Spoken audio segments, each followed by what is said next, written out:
Bonjour à tous, bienvenue sur Itinéraire d'un infirmier. Aujourd'hui, nous allons voir la ventilation non invasive.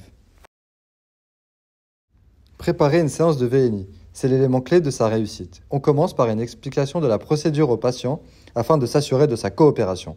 Maintenir le patient dans l'ambiance la plus calme en évitant les bruits parasites et en expliquant les différents éléments. Comment régler le respirateur pour une séance de VNI? Le principal mode ventilatoire est la ventilation spontanée avec aide inspiratoire. Les principaux réglages de la VSAID. Trigger inspiratoire, valeur de dépression intrathoracique ou de débit inspiratoire, généré en début d'inspiration par le patient et que le ventilateur reconnaît comme un signal d'insufflation. La pente, c'est la vitesse de la montée en pression. Plus le patient a une composante obstructive, plus elle doit être courte.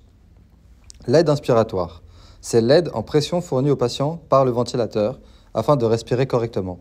Cette modalité permet au patient de conserver le contrôle du déclenchement, de la durée et de la fréquence des cycles respiratoires. Usuellement, elle est entre 5 et 12 cm d'H2O. La pression expiratoire positive, une technique mécanique utilisée lorsque l'on ventile un patient qui a du mal à réaliser les échanges gazeux efficacement ou un patient inconscient afin de laisser les alvéoles toujours ouvertes. Elle se situe entre 5 et 10 cm d'H2O. La fréquence inspirée en dioxygène, FiO2, c'est le taux d'oxygène que l'on délivre au patient. Il se règle en fonction de la saturation en oxygène.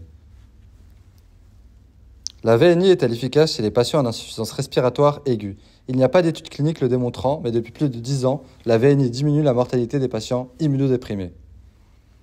Peut-on faire de la VNI après une extubation? Si le patient est en insuffisance rénale aiguë, post-extubation, il n'y a pas d'indication à la VNI. Pour les patients BPCO post-extubation, la VNI peut être utilisée de façon systématique. Dans tous les cas, la VNI ne doit pas retarder de façon non raisonnable l'intubation. Comment gérer les problèmes de VNI? Gestion des fuites. Les fuites sont appréciées par la clinique, mais elles ne doivent pas dépasser les 20%. On peut utiliser un casque adapté lorsque les fuites sont trop importantes.